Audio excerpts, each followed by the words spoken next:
I'm here with James. Arsenal 2, Crystal Palace 2. I would say that's quite a disappointing game for Arsenal. I don't know. There's been various opinions raised on exactly how to take this. I know Cecil was quite vociferous. He's not really that bothered. Other people, myself included, I was a little bit more disappointed, to be honest. What's your take on it, James? I really don't know. I really don't know. Sounds like you're not that bothered. No, but I am. And I still want my football team to win football matches. But I know, and rightly so, there'll be people in the comments saying, James, you hypocrite, because you're the one who turned and looked at the Emirates Stadium and went, who really cares about this game? In the previews, I did say that.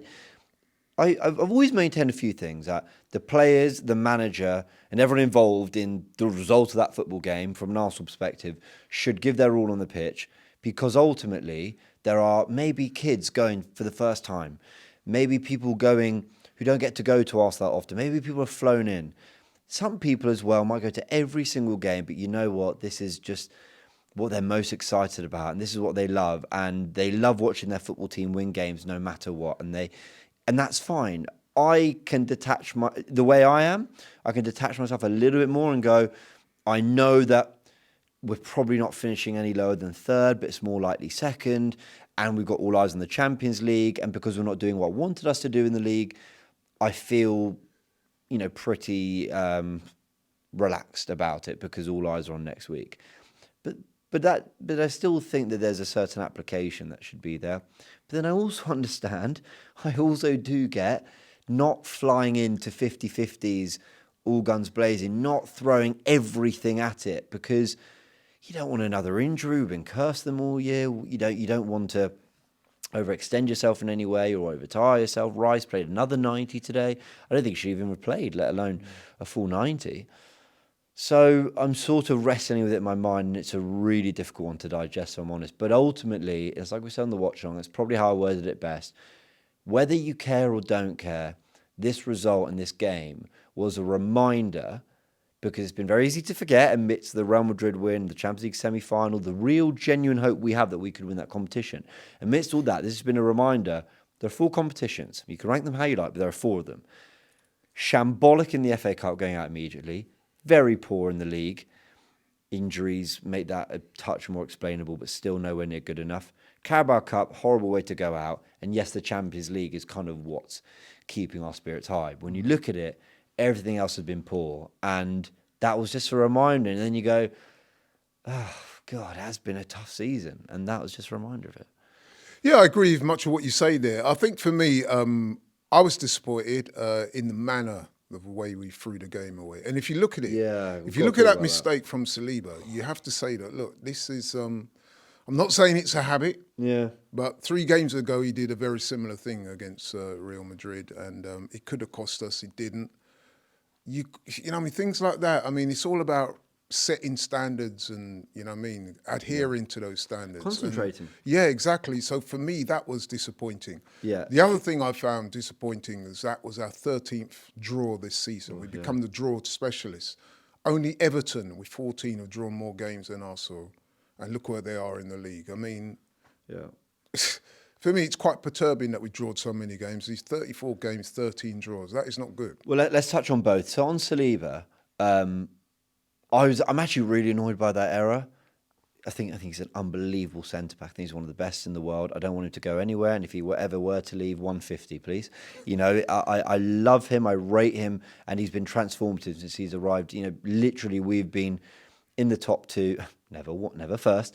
But we've been in the top 2 ever since he sort of set foot as a regular in this team. So I love the guy to bits. But he gave the ball away, I think, twice at the Bernabeu. One was the goal, but I think there was a moment before which wasn't punished. I don't think it was quite as bad as slightly higher up the pitch. I might be wrong. But what annoys about this error is, I understand the 50-50s and the conserving energy, but you don't pull a hamstring concentrating. And it just annoys me that having made what I thought was a really bad error at Madrid, that I think we very much let it go because of the position we were in. That was fine. But you look at that error, we had just met 4-0. We'd put it to bed. You know what? Madrid didn't even deserve a goal off those 2 legs. And it was really it was poor concentration, it was poor decision making. it can happen. Your brain and something can happen. You've been really concentrated. You have a lapse, fine.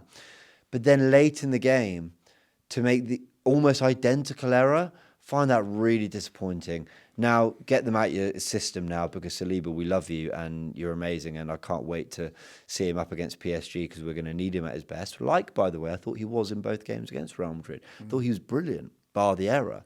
But I'm really disappointed by that, because it's cost us the chance to just maintain an 8-point gap on Man City, and just to I want to finish second over third. I just do.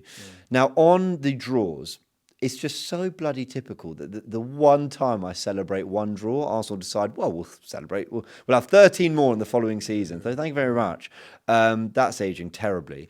But the point is, I went into this season, I genuinely said this on Forever Arsenal, Turkish, and then remember this.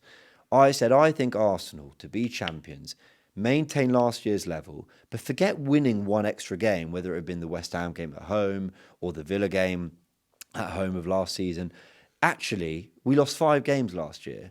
Just turn 2 or 3 of those into draws. When you're having a bad day, just don't lose.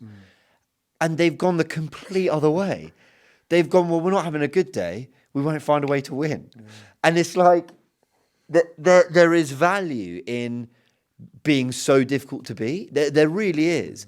Because ultimately, if you can have a bad day and still it's very difficult to lose a game, then that's signings of a good floor. By floor, I mean, the kind of the lowest level Arsenal can go to. That's good. But the problem is, we've lacked so much in terms of quality and attacking thrust and creativity and guile and unpredictability and just overall quality, that we've just, games that we've led in, 9 of them. 9 of the 13 games we've led in, we've dropped points in. So I'm just like, it's a weird one. I sort of weirdly wanted more draws this season, but I was hoping we'd take them out the defeats of last season rather than out the wins. So that's frustrating. Arsenal remain a difficult team to beat. And because of that, it gives us a chance in the Champions League. It gives Inter Milan, that's part of Inter Milan too. Being difficult to beat means over, 2 90-minute games, actually, you're probably going to have the the finer margins swing more in your favour, because there's just there's just a bigger, not a bigger margin for it. There's just a bigger chance that those kind of things fall in your favour, I suppose, if it's over 2 games rather than 1. But ultimately, in the Premier League, we don't have the quality to break teams down and kill games off. And they, with 1 goal here and there, have been able to pull out draws. To be fair, we conceded 2 today, and that wasn't good enough. Great goal from Eze, though, I will say that. Yeah, it was a great goal by Eze. It was also a very well taken finish by Mateta, but as I said before... Oh, sorry, yeah. I mean, I know Saliba made the mistake. Yeah. Some people are asking, what was Raya doing? Raya does that. Raya, he's instructed to pull wide to give another option and build-up. If Turkish made a great point. Was Ødegaard in Saliba's way, dropping too deep? You could make the argument. Largely, I think it's 98% Saliba's fault. But if Ødegaard isn't there, I think there's probably a nice, easy switch to Raya. We play out and no one's noticing. Raya, though, was having a bit of a shaky end to the game. I thought he made quite a few errors in possession and dealing with crosses. So, yeah. Well, this is what I was saying. See, the sloppiness, we need to eradicate that. I mean, listen, let's have it right. Against Ipswich, we were brilliant. So I'm not saying we've gone from hero to zero in a space for a couple of days, but I'm saying that there were a few things today that did concern me. Things that we need to eradicate come the game against PSG next Tuesday, which is all important. But we're closing in. Let's try and extract some positives. Is there anyone? I can think of one obvious person that was Fair play to him. The best defender on the pitch. I thought he was better than Timber and Lewis Skelly and Saliba. I thought he. Sorry, I got a bit of a cold. No, all good. I thought he was. Thought some of the blocks he made, his passing, everything was great. I thought really, really aggressive today, comfortable in possession, and he's looking really confident. Confidence can do so much for someone. So really fair play to him. On the day that the news broke that Arsenal want Partey to stay, Partey I thought was very, very good, especially in the second half. Got better and better. Ødegaard had moments. He's really trying. He's really trying to figure things out, but it's just not happening for him. And Trossard got a really good goal. And actually, I didn't think he had a great game overall, Trossard. But it's Marino is the one I would go for down the middle. Let's just get that out there. But what Trossard has been reminding everyone of is the little space and time he needs to get a shot off and crucially get a goal. He doesn't need that much. Now, some people say Marino too, but I don't think a Marino, and I'm going to go as far as to say anyone else on our squad, gets the ball with 2 defenders around him, fakes a shot, chops onto his left, and just sneaks it into the corner. I think that is a very Trossard thing to do. And that's why I've been calling for him to play. But I think Marino has that shirt, and rightly so. Yeah. Well, at least the manager knows he has an option. Yeah. Should he go with Marino, he knows that he's got Trossard as Unbelievably, we're a ending more the than season able with 2 backup. striking So options, yeah. And Trossard, by the way, is closing in on being the top goal scorer for the season now. I think that's 7 or 8 he's got now.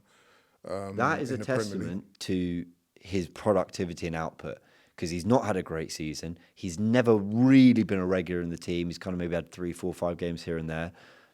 And that's where his numbers are. I mean, it's also tells you what we're lacking in terms of output elsewhere. Obviously, Saka's injuries played a part. But yeah, well done, Trossard, I guess. Well said. Thanks, James. Nice one.